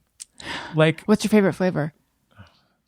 That's a great, I'm all over the place. Okay. I'm a really Democrat. I can't eat that much chocolate because it's a migraine trigger, but I do love it. Okay. But, Oreo cookie maybe, but you won't find me. I'm not here to talk shit about other kinds of ice cream. Even like bubble gum? Yeah, I guess bubblegum's not that great. But it's fun though, because of how they get bubblegum in there. Yeah. It's two different kinds of things. Right. So you're a true like ice cream enthusiast. Yeah, I love ice cream. Like me and Dave Shumka from Stop Podcasting Yourself. Me and Dave eat ice cream every day. I love it. I love that. And Nancy Pelosi. Yeah. Nancy Pelosi eats ice cream every day? Oh my God. She showed off her ice cream freezer or something. Oh, yeah. Do you remember that? Yeah. She got a lot of bad press on it. But I feel like for true ice cream heads like you guys, you could see in her that she's Nancy on the level. Nancy Pelosi was my congresswoman growing up because she represents San Francisco, where I'm from. And I bet that in her ice cream freezer, she's got some It's, the official frozen treat of San Francisco. Probably, yeah. Which is the thing that I would most like my brand to be associated with. It's yeah, it's a regional food. You can't get it. Is it like a Klondike bar kind of? It's oatmeal cookies, two chewy oatmeal cookies with ice cream in between, and it's dipped in chocolate. I could go for one of those right now. Yeah, it's good as I don't think I've ever had one, but I've seen them. You can get them here. Yeah, I need to. In like New York, you go to like a San Francisco bar and they like order them like from Smokey and the Bandit style. Devin the Dude would tell me to go have one now. Oh, I mean, pretty soon. Well, he'd tell you to blaze first, but yeah. So you have mentioned the stuff that was going on with your family the last few years, and I have been wondering whether I should ask. I don't know how much you care to go into it. I mean, broadly speaking, like my oldest, we didn't know was autistic until about 5 or 6 years ago. And as she had more and more challenges in school and elsewhere, that led to some kind of crises in the pandemic. And also in that same sort of period of time, as those crises were unfolding, learned that both of my other kids are also neurodivergent. At this point, all three of them are diagnosed as autistic, but in very different ways, very diverse ways. And so, yeah, the main thing was dealing with the kind of like mental health consequences of the intersections between the pandemic and my kids' particular challenges. So like all three of my kids are what, this isn't like language that autistic advocates are super pumped about, but like they're all quote unquote highly functional, right? Like, so they're all verbal. Are you not supposed to use that? I mean, like, is it disparaging to other people on the spectrum? It's just sort of like I think the idea of autism, the biggest thing is that for a lot of autistic people, they would just like to be recognized as just a different kind of person. That is just right. So not a value. People are different in lots of ways, and that it's not like they wish they had two legs and they only have one leg, and so they're short one leg, right? Like right. They're different. And I think that it is a difference that is also a disability in that it, the world is not built for people like that. It's built by neurotypical people. And so it has enormous challenges associated with it. But like, I think what a lot of autistic people that I've talked to about this or read about this, their main thing is they don't want people to think of them like they have a disease that needs to be cured. But rather that they have a difference that needs to be recognized and accommodated and supported. So yeah, like all three of my kids are autistic. They're all in very different ways. None of them are, they're all verbal. They're all able to do stuff, like they're all able to, like other than the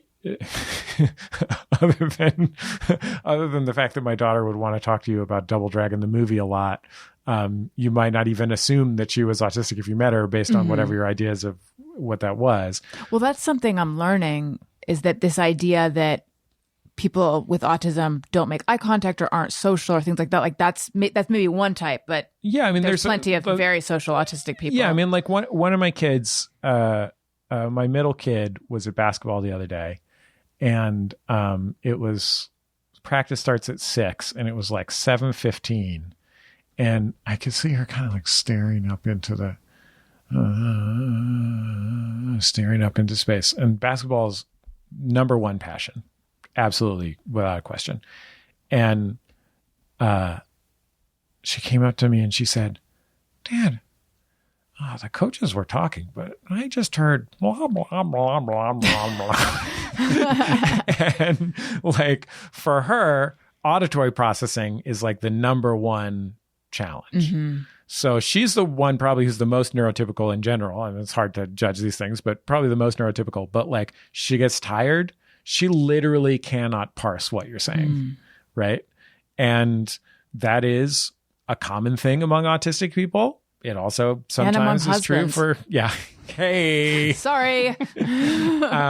Right. So like, whereas my oldest, has never had that problem at all. But when my oldest is agitated, when she's been out of shape, like one of the big things is that there's lots of stuff that sends my kids into amygdala response, like fight or flight. Like the stakes are very high and intense, and there's sensory stuff for her, my oldest, that come up.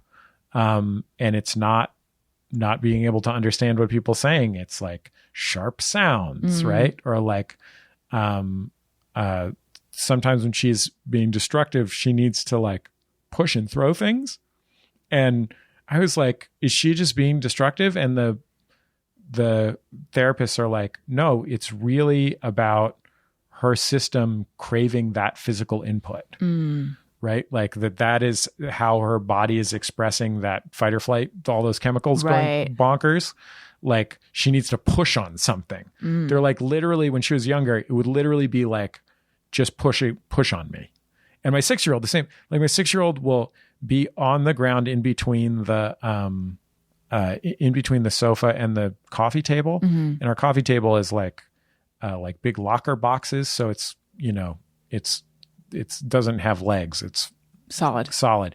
And we'll be like back against the coffee table, back against the sofa, feet against the coffee table, just pushing them apart with the table probably weighs 100 pounds and my wife and I are sitting on the sofa, but somehow still spreading them apart. And it's just like a sensory thing that she needs for that, and like all my kids are gender non-conforming. The scene of you guys just sliding across the room. I know. It drives me so great. Every piece of furniture in our house just moves towards the corners of the house.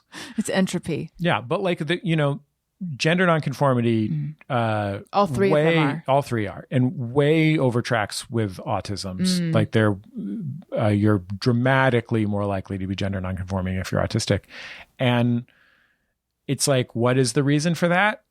Different relationship between the brain and body, different relationship between, there's a lot of reasons it might, they don't really know exactly. Right. But like, the lesson is that it's just a form of difference, right? That it's not like it's a difference that has huge challenges. Take it from me. But it's like my wife and I are much more neurotypical than them. So our life is about learning how to support and take care of that. Right. And your wife wrote a great book about gender. Yeah. And I am blanking on the name. It Feels Good to Be Yourself. Yes.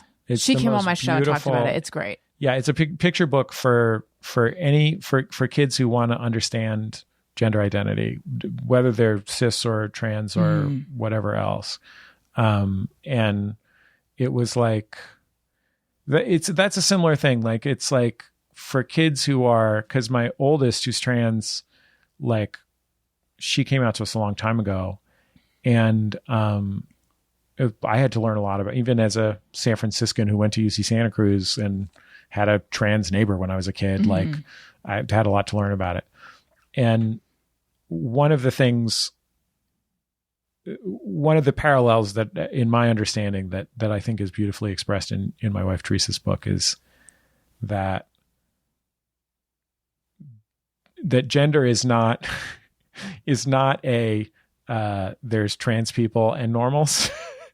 That indeed we all have an understanding of what our gender is. It just may be that for many of us, there's enough people who share our understanding that we've never had to bother to interrogate it. Right. Like it's just never come up. Sort of like the way they say, a black person in a corporate boardroom is constantly thinking about them being black, and all the white people, it never occurred to them that they're white because it just didn't come up because everybody else there was white. Right. Because it's the majority. You know what I mean? So like, it's a beautiful book for cis kids and trans kids and everybody else. And somehow, God, I can't believe. Did you see the teacher in Cobb County, Georgia, just got fired for reading a book about non-binary kids to her class? I didn't see that, but and the school board just like upheld the firing. Jesus. In Cobb County, which isn't even like that's a suburb of Atlanta. It's not like we're not talking about It's a scary time. Yeah. Anyway, the moral is it's taught me a lot about my own difference and like understanding it in a sensitive way, and about the differences that we all have from each other and how to try and sensitively engage them and support other people in being who they are, you know, and doing the best they can with the world. Yeah. Something that I often think about that your wife said when I interviewed her, Teresa,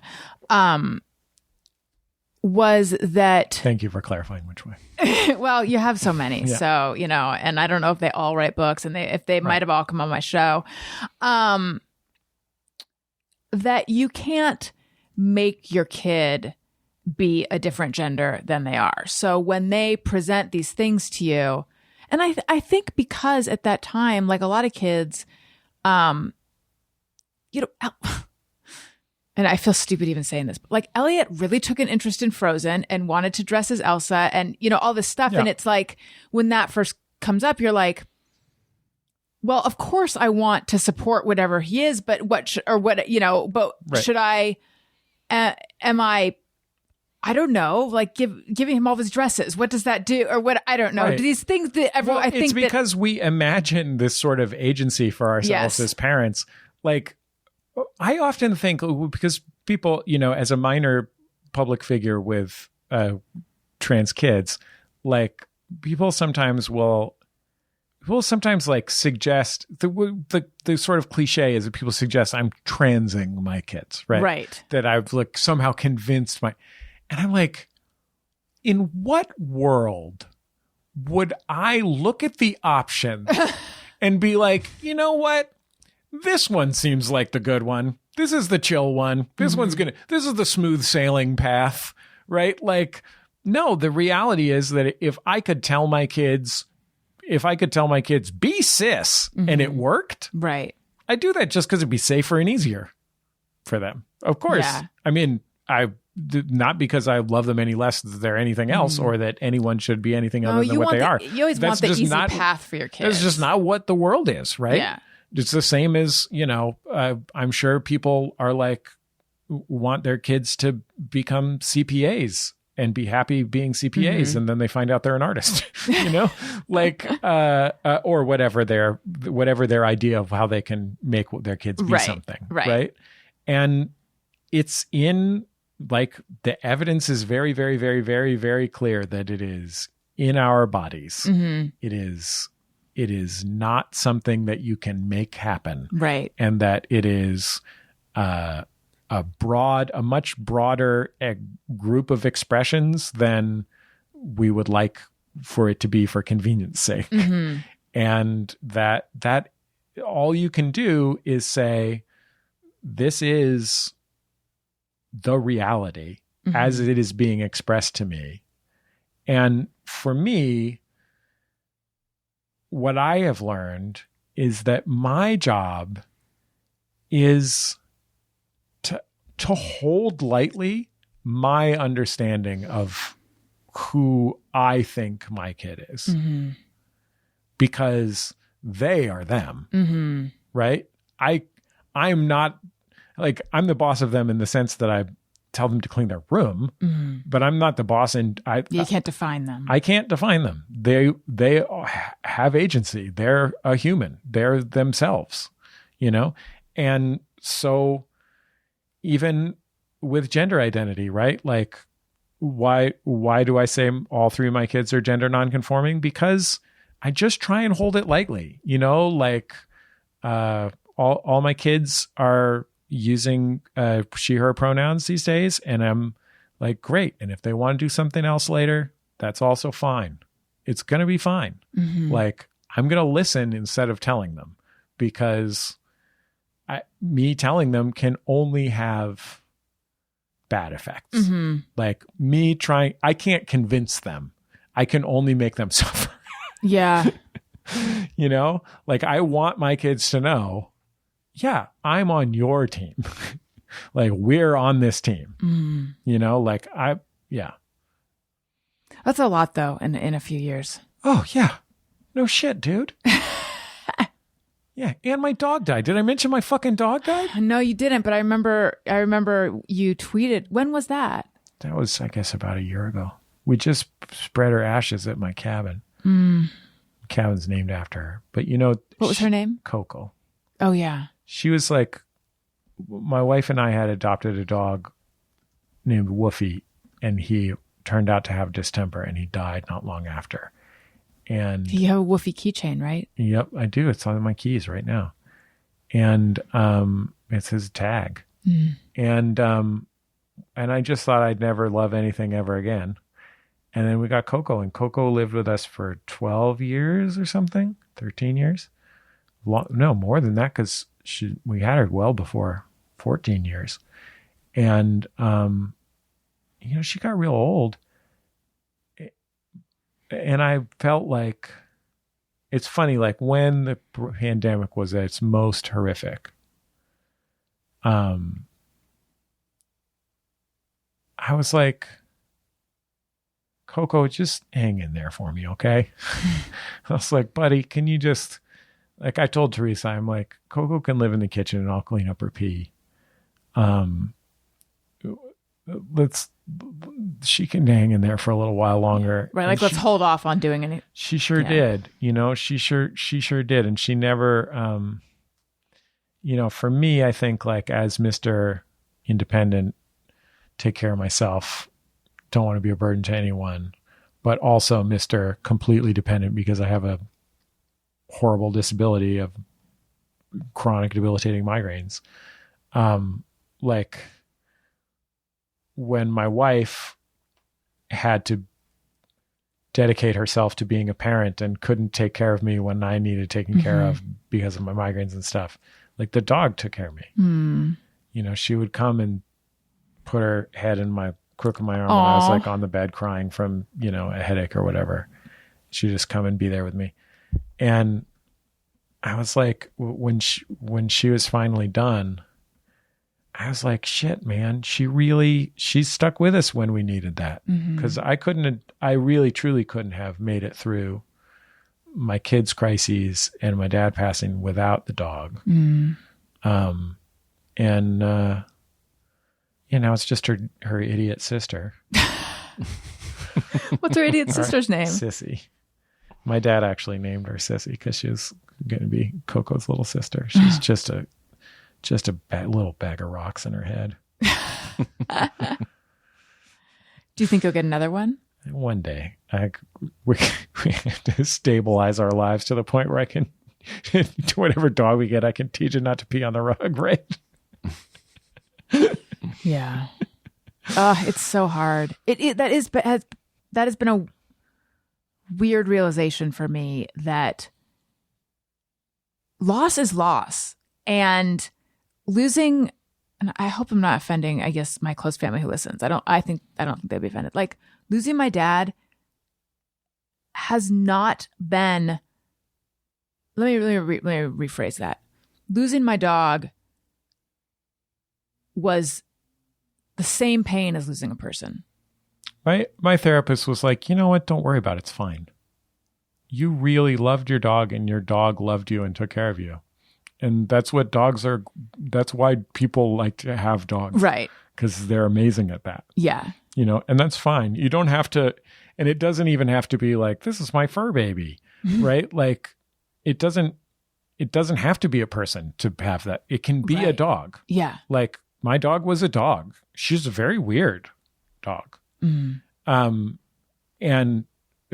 troubled dog. But it's not even like her love was unconditional. It was weirdly conditional. But it's okay. That's fine. Yeah. Yeah. I guess we have these, this is another thing of like, here's something to not hold on to too tightly. This conception that like, oh, an animal, it should affect you differently than a person. Like, no. That has not been my experience. Yeah, We're fine. really close to dogs. It's okay to love your dog. Yeah. You're a pretty good dog over here. Yeah, Wendy's pretty good. Wendy has to have some teeth pulled out on Tuesday, and because she has a heart condition, it's a little bit higher risk. And I am like, I know it's the right thing because she's in pain because she has some infected teeth, but I'm just like, I'm so worried. Look, there's no weirder veterinary truism than when your dog gets some teeth out, they get like 4 years younger. Oh, really? It's wild. They didn't tell me that. It's wild. I'm looking forward to that. I don't understand how or why it works.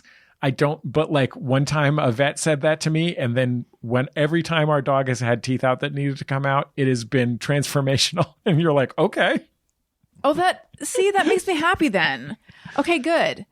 Because she's been acting old lately. Maybe it's just the discomfort of her teeth. Yeah. All right. Let's do something fun. Yes. Let's do Just Me or Everyone. Sometimes I ponder on something I have thought or done. Is it just me or everyone? All right. Do you have a Just Me or Everyone? When you drive into a parking garage, like a quieter parking garage, and you park your car, do you want to go to what you're doing or just stay there and take a nap? 1000% stay there and take a nap. Right? Like I get to the office and we have a beautiful office. And these days, often there's no one else in there. So I would be going to enjoy an entire beautiful office by myself, typically. But I park in the parking lot and I'm just like, I'll wait here for a minute. And then I'll be like sending my emails in my driver's seat of my car. And then I will literally just be like, I'm going to go to sleep for a little bit. Take a nap inside my car at 9 o'clock in the morning or 8:30 in the morning or whatever. I think I may be tired. It's possible that I'm tired. I think I may I don't even like driving or being in a car. I think that the most happy I think it's about it being in between places and physically protected. Like that it's not your destination and it's not where you're at. Right. Nothing's asked of you. Asks so little of you, right? Yeah. Yeah. Oh, that's interesting. I definitely when I get home, I'll sit in my car for a little while, or I have that too, but I've never actually taken a nap in the car. Like I don't feel that protected in my car that I would recommend. Okay. Revelatory. Do you put your seat back? Yeah. Oh, so you're fully, do you lock your doors though? Yeah, but it's a quiet parking lot. So that's the thing. It's a structure. Right. So yes, I've been there. I can see where it's like cool and darkish. And I just go yeah. And then out cold. I do enjoy fully reclining if Daniel's driving. I typically try to stay awake for him. You can fully recline while the car's moving? It's actually not a full recline, but it's back far enough that you just look. Usually I try to stay awake to talk to him if we're driving late at night, but there have been times where he's like, you can go to sleep if you need to. And I'm like, okay. I feel like I'm going to die in a traffic accident when I do that. Yeah. Yeah. Occasionally I'll have as I'm falling asleep, thought of what if he gets it? What if we get into an accident? But sometimes I'm just too tired. I'm just too tired to be awake. Tony, napping in a parking structure? No, because I am the world's worst sleeper, and I am pretty I've known I have anxiety and stuff, but I think as I've gotten older, I'm realizing it's way worse than I realized, and I cannot turn my brain off. Are there any in-betweeny places where you feel safe? Even just physically, one of the things that I've gotten so much more experience with 3 neurodivergent children and thinking about myself in these terms is just what kinds of weird physical needs people have to feel safe. And I think about how much of my childhood, for whatever reason, I would spend on the ground with my chin to my knee in front of the heater vent. Like a cat. Yeah. Man, nothing behind a chair comes to mind. Between the heater vent, like a gas heater, hot air, and the back of a chair, chin on knee, reading a book. Wow. Do you can you sleep do you sleep under the covers or? Yeah, under the cover, but I pretty much can only sleep in a bed. I cannot sleep on this planes. This from a person who toured on a tour bus. Well, yeah, but when you're doing that for months at a time, eventually your body is okay, you're going to sleep. Yeah. I can now take a nap. Couldn't nap at all until I was in my 30s probably. And now my wife will be like, you can go upstairs and take a nap in the bed or whatever. Not great at that. Although I'll tell you, the secret that I learned is that you just say, I'm giving myself 20 minutes off and I don't care if I'm going to go to sleep or not. That's a great pro tip. But my number one way to fall asleep is everything is happening in the house. I'm on my side on our sofa because it has a nice divot in the middle for me to put my hip in. And I'm watching the baseball game. Oh, that's such a dad move. I know. That screams you're a professional dad. It makes me so happy to have the baseball game there, Yeah. but I'm not watching it. I'm actually taking a nap. But it's just makes me so happy that it's there for me. I used to be someone who could only nap on the couch, or if I was going to nap on my bed, it was on my bed. I am not a tidy person. I mean, I'm not unsanitary, but like I'm not an organized person. I'm cluttery, but I make the bed every single day. Like I can't wait for Daniel to get out of the bed so I can make it.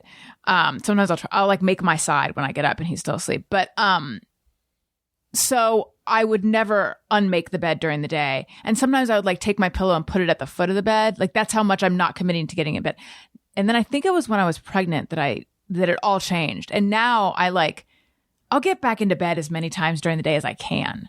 Can I tell you something that I think is incredible? I have 2 bed thoughts. Yeah. First of all, I just want to give a tip of the hat and a salute to the great Julie Klausner, comedy writer and performer and podcaster with Tom Sharpling of Double Threat podcast, Julie Klausner, who created something that I haven't stopped thinking about since she mentioned it.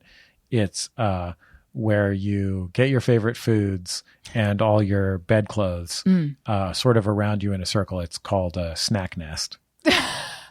I love this. That's something that I just want to share because is to make it available to people. Wait, and you're wearing your bedclothes, or you're in your bed. You're surrounded by your bedding, and you have your foods, and that's called a snack nest. I love it. Sort of like the way a hamster tears up newspaper to make a little. Yeah. Right. The other thing is, do you know who Sarah Vowell is? A Yes. nonfiction writer, and so she's like my hero. And she comes on Jordan Jesse Go once in a while. She lives in Montana, so and she's above it. But once in a while, we'll be like, Sarah, we have a book out. Will you please come on Jordan Jesse Go? And she'll be like, yeah, guys, okay. And one time, Sarah Vowell was talking about making her bed, and I was like, I don't really make my bed. And she says, Jesse, you need to make your bed in the morning. And I'm like, but I'm bad at it. She's like, it's a meditation practice. Just do it. And I started doing it, and she was right. 40 years old, I started making my bed. It feels good, right? And you're like, look at this. My bed is nice. I'm still bad at it. Like, it's not like I'm put in hospital corner. My dad was in the Navy. Like, he was serious about how his bed was made. And You just smush it all in. Yeah. And then I'm like, look at that. I did it. Look. Oh, it's nice.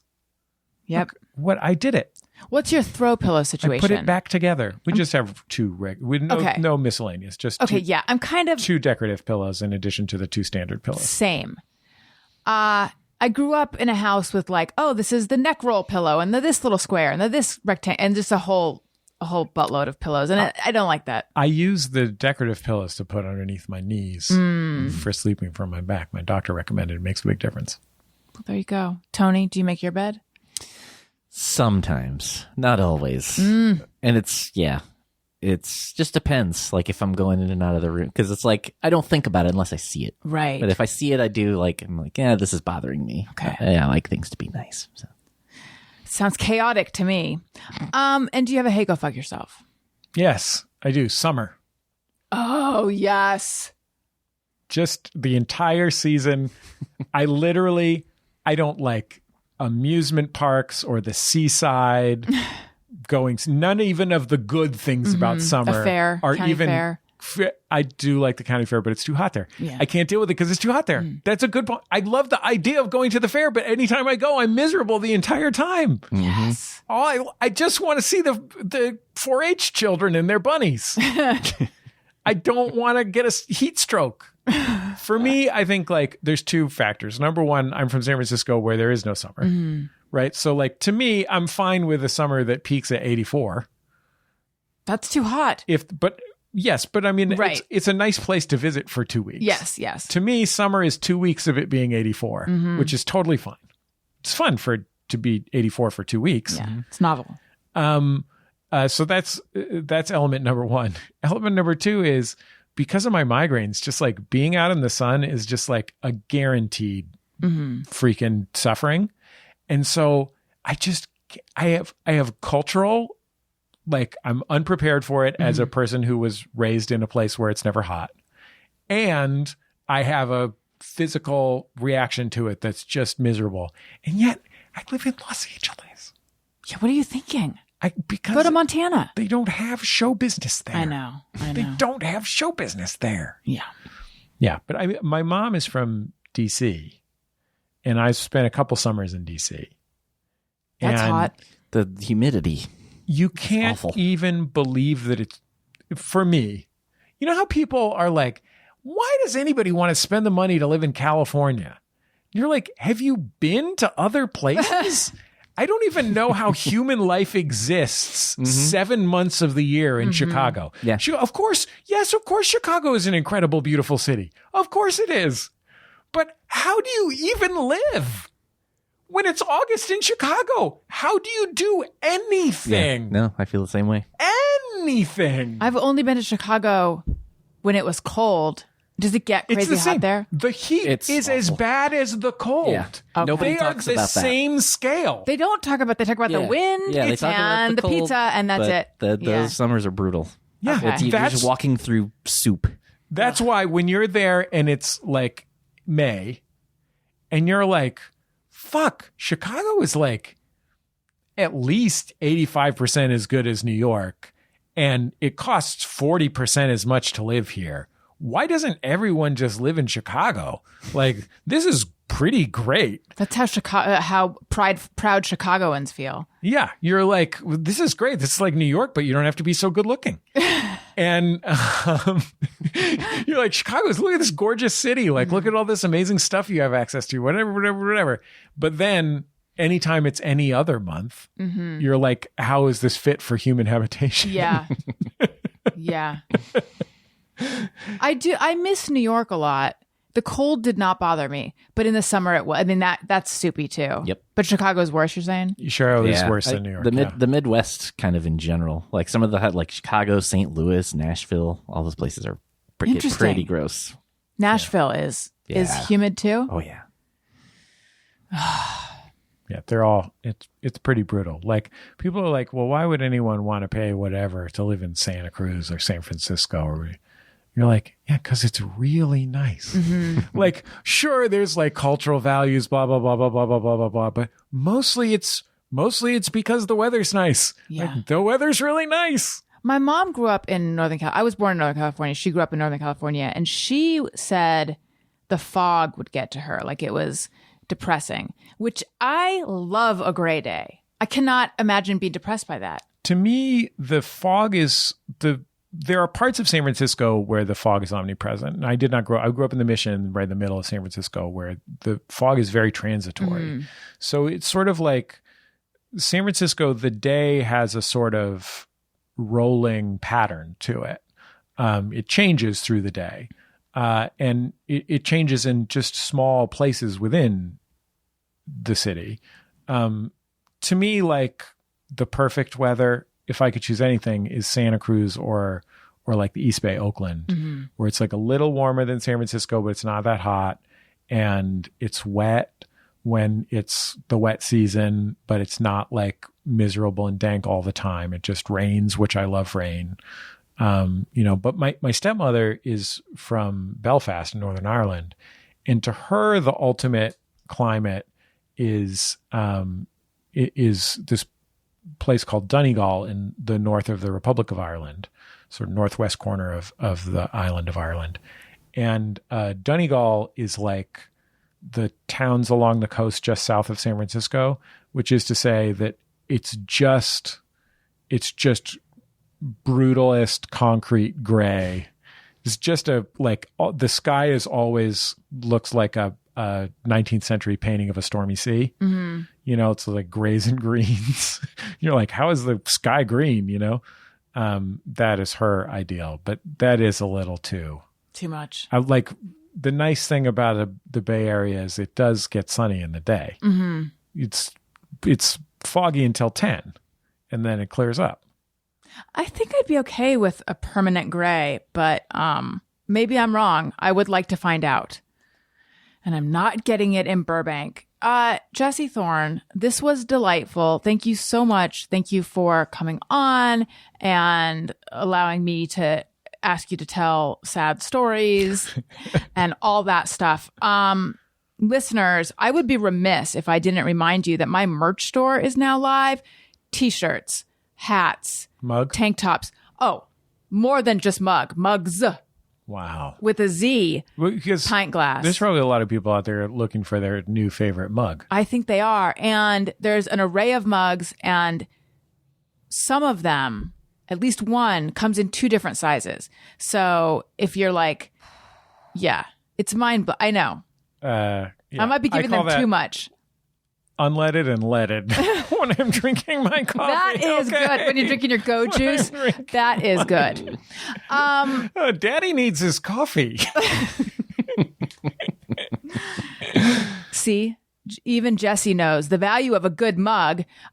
So go to AllisonRosen.com, and then at the top, there's a banner that says "My merch store is live" or something along those lines. You can't miss it. Allison, you want to hear my signature impression? Yeah. Ow, my foot.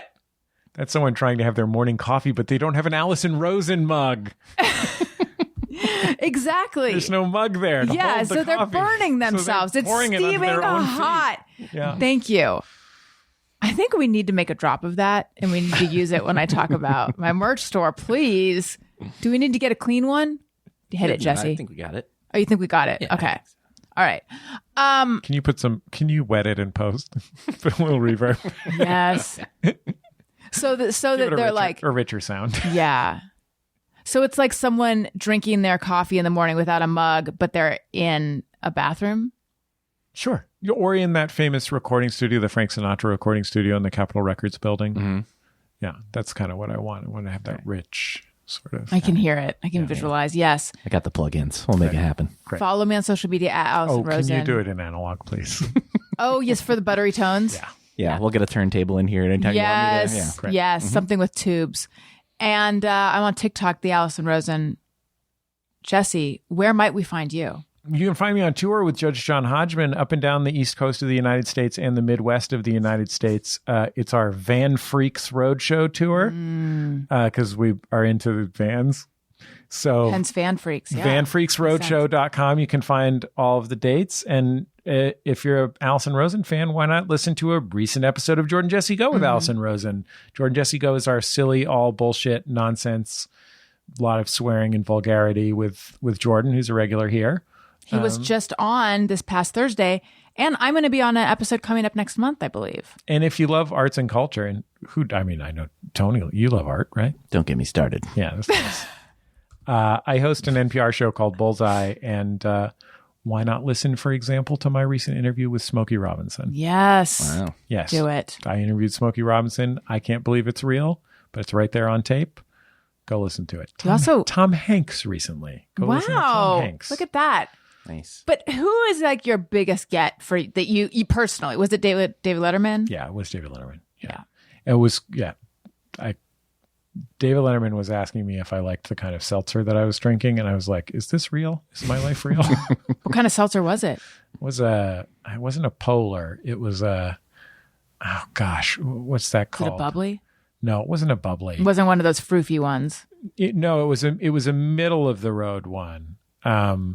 I can't think of what it was, but it was a nice seltzer that I was Okay. having. You text me when you remember. Tony, what about you? Waterloo. It was Okay. a Waterloo great yes. seltzer. Oh, yes. We have some Waterloos. Instagram ads. Tony Thaxton. And if you're in LA, be playing at the Highland Park in the Lodge Room with both Jonah Ray and Don't Stop Roll Die August 25th. That's this coming Friday. If you're listening to this, this will be out on Monday, right? Yes. Yeah. That's a great time out down there at the Lodge Room. Yeah, I like that venue. Yeah. It'll be a good time playing double duty with both Jonah and Don't Stop Roll Die. And yeah, that's it. I didn't know you were playing double duty. Mm-hmm. Look at you. Tony, you're a drummer? Yes. Yeah, that's why. Everybody needs a drummer. Mm-hmm. Tony worked till the day he dies. Everybody needs a drummer. Yeah. Show him the scar on your arm. His arm almost exploded, but he continues drumming. It makes her furious. A reliable drummer? I know. This guy's never going to go hungry. God tried to smote him. A trustworthy drummer? Wonderful. This was wonderful. Thank you. Thank you, Tony. Listeners, I don't normally thank you, but I guess I do now.